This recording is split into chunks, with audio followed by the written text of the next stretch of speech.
Arctic search and rescue is taking place right now in the Atlantic Ocean after a tourist submarine on an expedition to see the wreckage of the Titanic carrying 5 people went missing.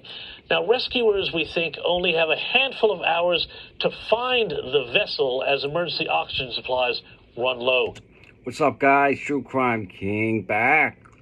All right, I'm still covering this search for this missing vessel that has a tourist on it that we're looking at the Titanic. I think this video that we're about to watch gives us a little more of an idea of how dire this situation is for these people on board. So here we go. Joining me now to talk about this is one of Australia's leading, perhaps Australia's actual leading Titanic expert, Michael Booth. This is Australia's leading Titanic expert, okay? So this guy knows what he's talking about. Michael, thank you so much for your time here. Just first of all, your theories. What do you think could have happened to this submarine, and what is the sort of path the sub would have taken to the wreckage? What sort of depths are we talking about? Well, you're going 1.5 miles down. 1.5 miles down, guys. Imagine that. It's a long way. Now, when you get to a certain depth, it's just pitch black. So if their power is gone and their lighting is gone, it's going to be very, very difficult to find them. And even if they do find them, I mean, my theory is, unfortunately, they were always told never, ever to land on the Titanic, because years ago they used to. But then it was making all these marks and rusticles were starting to form, and then obviously the metal, then they would have fallen through the decks. So they stopped doing that. But you've got to understand, all the cables that were from the funnels and everything are sticking out all over the place. So you can get tangled up. So it is a pretty dangerous site to be there, to be honest. And it is, when he says pitch black, he means if their power's gone, they could put their hand, right up to their face, and they wouldn't be able to see it. That's how dark it is, right? No sunlight, no light at all. And, I mean, just in terms of how remote this site is, we were talking before we went on air and saying, this isn't like setting a helicopter out to find somebody who's missing in the woods. This is a much bigger area here. What sort of scale are we talking about for the search and rescue mission? Oh, okay. You're probably just in the debris field. If we're looking at the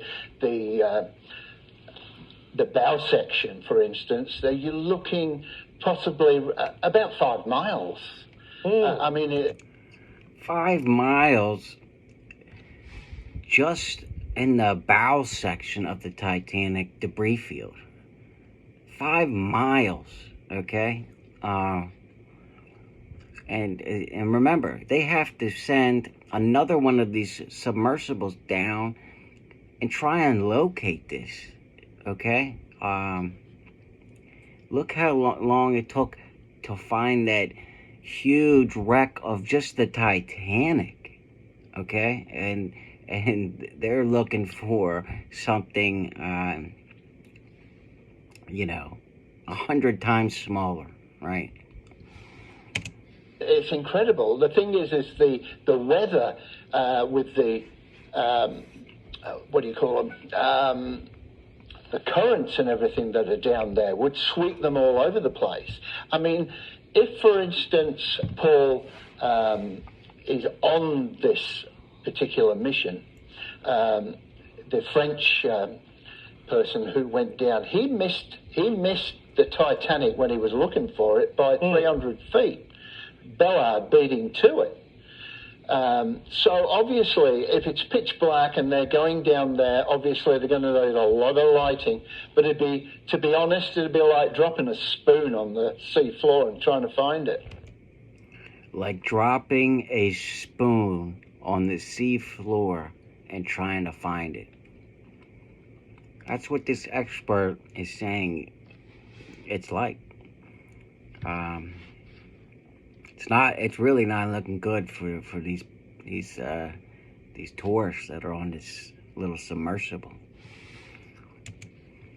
Indeed, it's a terrible, scary thing to think about what's going on there, what may have happened to these people. But tell us, though, Very much so. As someone who has studied the Titanic, what is the romance? What is the attraction? Why does this disaster hold so much fascination for people still today, 111 years later? That's a good question. I mean, remember, these guys paid over $250,000 each to get in this submersible and go down just to see the Titanic. Like I said in my other video, me personally, I wouldn't do it for free. You know, there's just way too many variables that could go wrong. I mean, us humans have more experience on going to the moon than we do going to the bottom of the ocean, right? There's no way that I would go down there. Yes.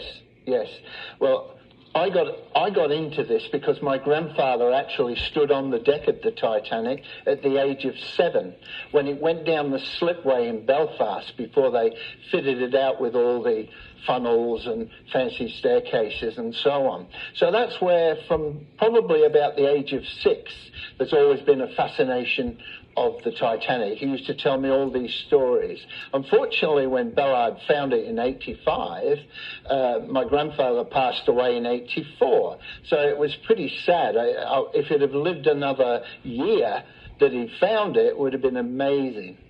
So it really is. So I actually go to Belfast and I dress up as Captain Smith, and I've collected loads of artifacts and things like that as well. I think the passengers who survived, they always said they didn't mind people. It looks pretty good, right?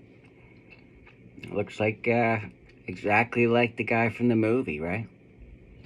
Taking artifacts from the seabed, from the debris field, but they certainly didn't want them going inside the ship and doing that, because it is a grave site.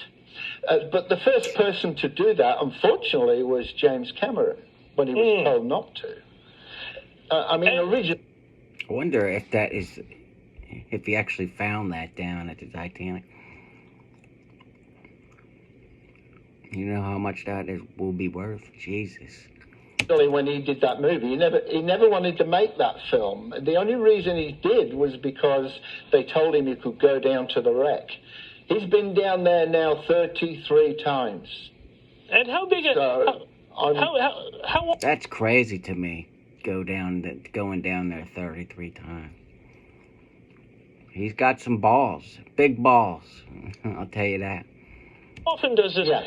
Is this business of going like tourists down to the Titanic? Is this a thing that people have been doing, and maybe just people haven't been aware of it? Just quickly. No, it has been going on. I think actually when the movie came out, one of the stores had a raffle, like you could have won a ticket to actually go on board and go down to the Titanic. But now... Yeah, imagine that. Imagine all them years ago going down there. When you know... It's hard enough nowadays in 2023, right? It's been going on now for 2 years. Wow. So these trips down to... Yeah, so it's not it's a one-off. Michael, but I'd love to have gone down, but I'm going to have to cut you off there. Thank you so much. All right. Yeah, I just wanted to show you guys that it's like dropping a spoon in the ocean and on the seabed and trying to find it. That's the mission that these rescuers are tasked with. I hope they find them. Praying for them. But until next time, True Crime King out.